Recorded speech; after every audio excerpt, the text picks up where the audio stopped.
ஒரு மனைவி வந்து ஹஸ்பண்ட் கிட்ட சொல்லியிருக்காப்புல, என்னையா நீ பாட்டில் வேலைக்காரி குளிக்கும் போது நீ போய் எட்டி பார்த்துருக்க, அதெல்லாம் தப்பு இல்லையா அப்படின்ட்டு. அந்த ஹஸ்பண்ட் வந்து, இல்லைல்லம்மா நீ நினைக்கிற தப்பெல்லாம் நினைக்காத, உன்னுடைய சோப்பையும் உன்னுடைய ஷாம்பையும் வேலைக்காரி யூஸ் பண்ணுறதா நான் கேள்விப்பட்டேன், ஒரு டவுட் வந்தது. உண்மையிலே அவள் அப்படி யூஸ் பண்ணலான்னு தெரிஞ்சுக்கிறதுக்காக தான் போய் பார்த்தேன். நான் ரெண்டையும் பார்த்தேன், கரெக்டாக இருக்குது.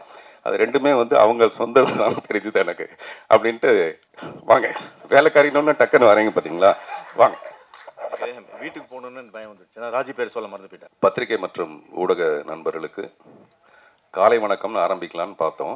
அது கிட்டத்தட்ட ஒரு மதிய வணக்கம் ஆயிடுச்சு.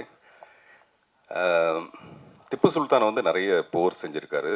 அவர் எந்த போரில் இறந்தார்னு யாருக்காவது தெரியுமா அப்படின்னு கேட்பாங்க. அவர் செஞ்ச கடைசி போரில் தான் அவர் இறந்தார். அந்த மாதிரி இந்த கடைசியாக வந்து போர் பண்ண வர்றது மாதிரி தான் இந்த கடைசியாக வந்து பேச வர்றது கூட. யூகிக்கவே முடியாத அளவுக்கு ஒரு பெரிய புத்திசாலின்னா அது வந்து யோகி சேது.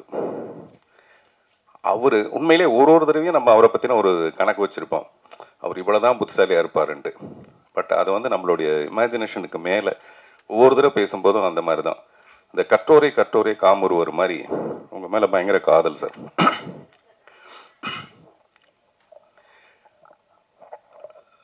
இந்த ஹேராம்னு ஒரு படம், கமல் சாருடைய படம். அந்த படத்தை பார்த்துட்டு ராதிகா போய் கமல் சார்கிட்ட கேட்டாங்களாம், இந்த படத்துக்கான தமிழ் ரைட்ஸ் எனக்கு கொடுப்பீங்களா அப்படின்ட்டு. ஹேராம்ங்கிற தமிழ் படத்தை பார்த்துட்டு கமல் சார்கிட்ட போய் ராதிகா மேம் வந்து இந்த படத்துக்கான தமிழ் ரைட்ஸை எனக்கு கொடுக்க முடியுமா அப்படின்னு கேட்டாங்களாம். அந்த மாதிரி ஒரு ஆங்கில படம் மாதிரி இருந்தது. அதுக்கு அடுத்தபடியாக இந்த படத்தை தான் சொல்ல முடியும். ஆங்கில படத்தில் கூட தப்பி தவறி ஏதாவது ஒரு 10-12 தமிழ் வார்த்தைகள் வந்திருக்கலாம் போல இருக்கு. இதில் ஒரு 5 வார்த்தை தான் வருது தமிழ் வார்த்தை. மீது எல்லாமே அப்படியே ஒரு இங்கிலீஷ் படம் பார்த்த மாதிரி இருந்தது. 1982 பால் நியூமேன் பண்ண ஒரு படம் ஒன்று, வெரிடிக்ட்னு ஒரு படம் இருக்குது. நேற்று நைட்டு நான் வந்து இந்த படத்தை பற்றி ஏதாவது பேசலாங்கிறதுக்காக போட்டு பார்த்தா அந்த படம் வந்தது. இந்த படத்தோட ட்ரெய்லரும் அந்த படமும் வந்தது. கிட்டத்தட்ட 2 படம் ஒரே மாதிரி தான் இருக்குது. நான் சொல்கிறது கண்டென்ட் சொல்ல, கதையை சொல்ல, இந்த மேக்கிங் ஒரு இங்கிலீஷ் படம் மாதிரியே இருந்தது. அதுக்கு மேலே பாராட்டுறதுக்கு யுகி சேது வந்து அதை புட்டு வச்சுட்டாரு. அதனால் அந்த சைடு நான் போகவே தயாராக இல்லை. அதில் வந்து எவ்வளோ டெக்னிக்கல் எக்ஸலன்ஸ் இருந்தது அந்த மாதிரி விஷயங்களை சொல்கிறதுக்கு. இந்த படமும் எனக்கு வந்து ஒரு டைட்டானிக் மாதிரி. டைட்டானிக் பேஸ் வந்து ஒரு கப்பல். இந்த படத்துக்கு நான் இங்கே வர்றதுக்கு காரணம் ஒரு கப்பல். அந்த கப்பல் வந்து கோபி, ராஜி. நீங்கள் எவ்வளோ அடக்கமாக இருப்பேன் பொண்ணுன்னு எனக்கு தெரியும், நீங்கள் அப்படியே மேடைக்கு வாங்க. ஏன்னா கோபி சொன்னார், நான் வீட்டுக்கு போக முடியாது சார், நான் பேசும்போது ராஜி பேரை சொல்ல மறந்துட்டேன், அதனால் கொஞ்சம் எப்படி இருந்தால் நான் காப்பாற்றுங்கன்னு. நிஜமாவே ராஜி நீங்கள் மேலே வாங்க, கோபி 2 பேரும் வாங்க. சார் எனக்கு கொடுக்குற அந்த புத்தகத்தை கொடுங்களேன், எனக்கு கொடுக்குறதா இருக்குது. அந்த நல்லா பேசினா தான் கொடுப்பீங்கன்னா அப்படி கொடுக்க முடியாது, எனக்கு இப்போயே கொடுத்துருங்க. கோபி, ராஜி 2 பேரும் மேலே வாங்க.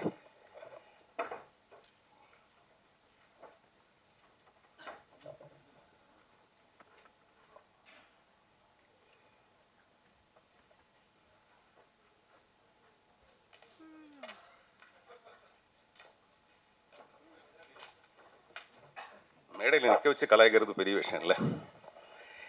ஒரு மனைவி வந்து ஹஸ்பண்ட் கிட்ட சொல்லியிருக்காப்புல, என்னையா நீ பாட்டில் வேலைக்காரி குளிக்கும் போது நீ போய் எட்டி பார்த்துருக்க, அதெல்லாம் தப்பு இல்லையா அப்படின்ட்டு. அந்த ஹஸ்பண்ட் வந்து, இல்லைல்லம்மா நீ நினைக்கிற தப்பெல்லாம் நினைக்காத, உன்னுடைய சோப்பையும் உன்னுடைய ஷாம்பையும் வேலைக்காரி யூஸ் பண்ணுறதா நான் கேள்விப்பட்டேன், ஒரு டவுட் வந்தது. உண்மையிலே அவள் அப்படி யூஸ் பண்ணலான்னு தெரிஞ்சுக்கிறதுக்காக தான் போய் பார்த்தேன். நான் ரெண்டையும் பார்த்தேன், கரெக்டாக இருக்குது. அது ரெண்டுமே வந்து அவங்க சொந்த தான் தெரிஞ்சுது எனக்கு அப்படின்ட்டு. வாங்க, வேலைக்காரின்னு டக்குன்னு வரீங்க பார்த்தீங்களா, வாங்க. வீட்டுக்கு போகணுன்னு பயம் வந்துச்சு. நான் ராஜி பேர் சொல்ல மறந்து போயிட்டேன். ஆமாம், ஏன்னா ஆமாம் அவங்க 2 பேருக்கு ஒரு வாட்டி வீசா ரிஜெக்ட் ஆகிடுச்சு. என்னடான்னா கோபியோடைய பாஸ்போர்ட்டில் ஃபோட்டோவில் ராஜியோட ஃபோட்டோ இல்லையா, அதனால் ரிஜெக்ட் ஆகிடுச்சு. அதனால் ராஜி உங்களையும் பாராட்டு, சாரி மன்னிச்சிடுங்க, சாரி.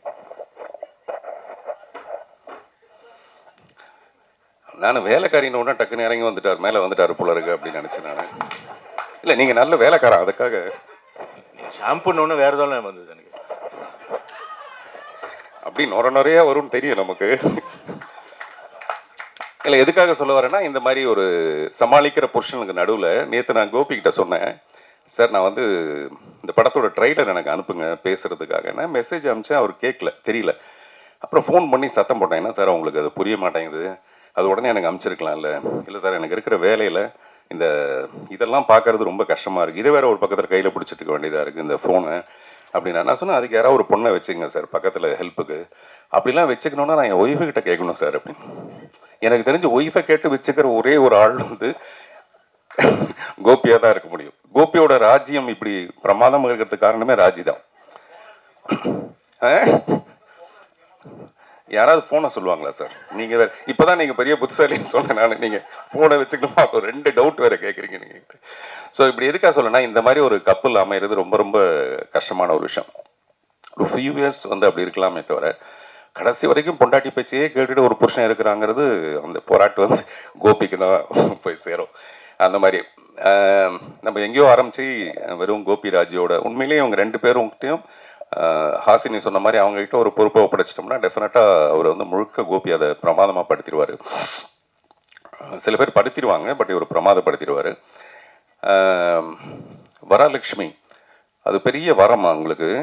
அந்த நடிப்பு டைரக்டர் வந்து அங்கே ப்ரெஸ் எல்லாம் கூப்பிட்டு வச்சுட்டு நீங்கள் கேள்வி கேளுங்கன்னு சொல்லிட்டு கேட்குறாரு. அவங்க கேட்குறாங்க, அதையும் கேட்குறீங்க அப்படின்றாரு இவர். நான் சொன்னேன், நீங்கள் தான் கேட்க சொன்னீங்க, அதுக்கப்புறம் கேட்காம என்ன பண்ணுவாங்க அப்படின்ட்டு. அதில் அவர் சொல்கிறாரு, ஒரு டேக் வந்து ஒரே டேக்கில் ஓகே பண்ணிட்டாங்க, ஒரு ஷாட்டை ஒரே டேக்கில் ஓகே பண்ணிட்டாங்க. இந்த படத்தில் நிறைய ஷாட் இருக்குது, அது ஒரு டேக்கில் ஓகே பண்ணிட்டாங்க. ஆனால் ஒரே ஒரு டேக் உள்ள ஒரே ஒரு ஷாட் உள்ள இரவு நிழல் படத்தை ஒரே டேக்கில் அவங்க ஓகே பண்ணாங்க. நான் சொன்ன அது 2 மணி நேரம் படம். கிட்டத்தட்ட நாங்கள் 85 நாள் நாங்கள் ரிஹர்சல் பண்ணிவிட்டு கடைசியில் ஒரு 4-5 நாளைக்கு முன்னாடி தான் வரலட்சுமி கூப்பிட்டு அந்த மாதிரி ஒரு ரோல். எனக்கு உண்மையிலேயே ரொம்ப பயமாக இருக்குது. அவங்கள வந்து சப்போஸ் அவங்க தப்பு பண்ணிட்டாங்கன்னா மறுபடியும் ஒரு ஒன் மோர் போகணும். அதனால் எனக்கும் பதட்டம், அவங்களுக்கும் பதட்டம். ஆனால் அதை ரொம்ப பிரமாதமாக பண்ணாங்க. அது ரொம்ப பெரிய ஆச்சரியமான ஒரு விஷயம்.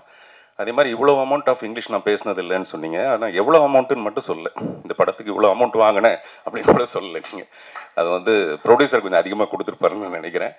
அப்புறம் ப்ரொடியூசர் வந்து ரொம்ப நிஜமாகவே ரொம்ப அண்டர் ப்ளே பண்ணியிருக்கீங்க நீங்கள். வழக்கமாக ப்ரொடியூசர் நடிக்கிறதுக்காக தான் நிறைய படம் எடுப்பாங்க. அப்படி இல்லாமல் இந்த படத்துக்குள்ளே நமக்கு என்னவோ அதை மட்டும் நம்ம பண்ணலான்றதும், அப்புறம் யுகி சேது மாதிரி ஒருத்தர் நீங்கள் உண்மையிலேயே நல்லா நடிச்சிருக்கீங்கன்னு சொல்கிறதும் பெரிய ஆச்சரியமான ஒரு விஷயம். நானும் அவரும் சில நேரத்தில் போய் சொல்லுவோம், பட் இந்த மேடையில் அப்படி போய் சொல்ல விரும்பலை. அதே மாதிரி சுஹாசினி மேம் அவங்களுடைய நடிப்பை பற்றி எல்லாரும் பேசுவாங்க. ஆனால் ஒரு அழகின்ற ஒரு திமிரு இந்த உலகத்திலே ரொம்ப அதிகமாக உள்ளது வந்து சுஹாசினிக்கு மட்டும்தான். பார்த்திபன் எனக்கு இன்னைக்கு 50 வயசு பார்த்திபன் அப்படின்னு எனக்கு ஒரு ஃபோன் பண்ணி சொல்லுவாங்க, எனக்கு இன்னைக்கு 50 வயசு அப்படின்னு.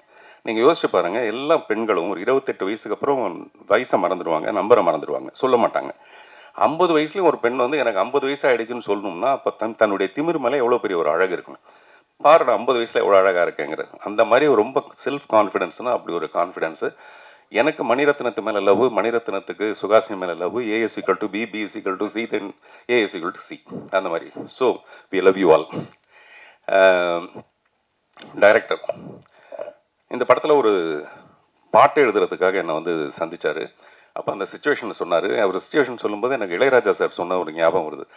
இளையராஜா சார் ஒரு மேடையில் சொல்கிறாரு, கண்ணதாசன் வந்து உட்காந்துட்டாராம். அந்த டைரக்டர் வந்து சுச்சுவேஷன் சொல்கிறாரு. சொல்லும்போது கண்ணதாசன் வந்து அப்படின்னு துப்புறாராம். அவர் சுச்சுவேஷனுக்காக, அவர் டைரக்டர் சொன்ன சுச்சுவேஷனுக்கு துப்புறாரா இல்லாட்டி உண்மையிலே வாயில் போட்ட வெத்தலை பார்க்க துப்புறாரான்னு தெரியலன்ட்டு ராஜா சார் ஒரு ஜோக் அடிக்கிறாரு. அந்த மாதிரி சம்டைம்ஸ் வந்து அந்த சுச்சுவேஷன் அப்படி இருக்கும் பொதுவாக. பட் ராஜா சார்ட்ட நீங்கள் என்ன சுச்சுவேஷன் சொன்னாலும் பிரமாதமாக தான் பாட்டு போடுவார்.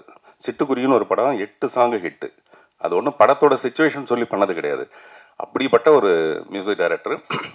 இவர் சுச்சுவேஷன் எனக்கு சொல்ல வரும்போது ஒரு முழு கதையுமே சொன்னார். இந்த படத்தோட படம் பார்க்குற மாதிரி அவர் ஒரு முழு கதையை சொன்னார். அப்போவே எனக்கு இந்த படத்து மேலே ஒரு பெரிய நம்பிக்கை. அது வந்து ட்ரைலரில் பார்த்தாலும் ரொம்ப பர்ஃபெக்டாக இருந்தது. இவர் யுகி சேது சொன்ன மாதிரி திருப்பி யுகி சேது சொன்ன மாதிரின்னு சொல்ல வேண்டியதாக இருக்குது. ரொம்ப அளவெடுத்து பிரமாதமான பர்ஃபார்மன்ஸ் எல்லார்ட்டையும் வாங்கியிருக்கிறது. அட் டான் இட்ஸ் குவைட் இயர்னு ஒரு படம் இருக்குது, ஒரு ரஷ்யன் ஃபிலிம். அதில் ஒரு 5 பெண்கள், எனக்கு அதுதான் ஞாபகம் வந்தது. At dawn it's quiet here. நானும் உங்களை மாதிரி ஏதாவது 2-3 பேரெல்லாம் அப்படி சொல்லலான்னு, இல்லாட்டி மரியாதையாக இருக்குது அதில் நம்ம வந்து கடைசியாக பேச வச்சுருக்காங்க அப்படின்ட்டு. ஸோ அந்த படத்தில் ஒரு 5 பெண்கள் பிரமாதமாக நடிச்சிருப்பாங்க. அந்த மாதிரி இந்த படத்தில் இருக்க இந்த 5 முகங்கள். அப்புறம் இந்த படத்தை பற்றி பாராட்டுறது, நம்மளே அதை பற்றி நிறைய சொல்லிகிட்டு இருக்கிறதுக்கு பதிலாக டெஃபினட்டாக நீங்கள் ஒரு நல்ல வேர்டிக்ட் இது கொடுப்பீங்கன்னு நம்புகிறோம். பொதுவாகவே இப்போ படங்கள்லாம் வந்து it may release, it may not ரிலீஸ்னு ஒன்று இருக்கும். மே ரிலீஸ், மே நாட் ரிலீஸ்னு. அப்படி இல்லை, இந்த படம் May 30th அன்னைக்கு ரிலீஸ். வாழ்த்துக்கள், நன்றி.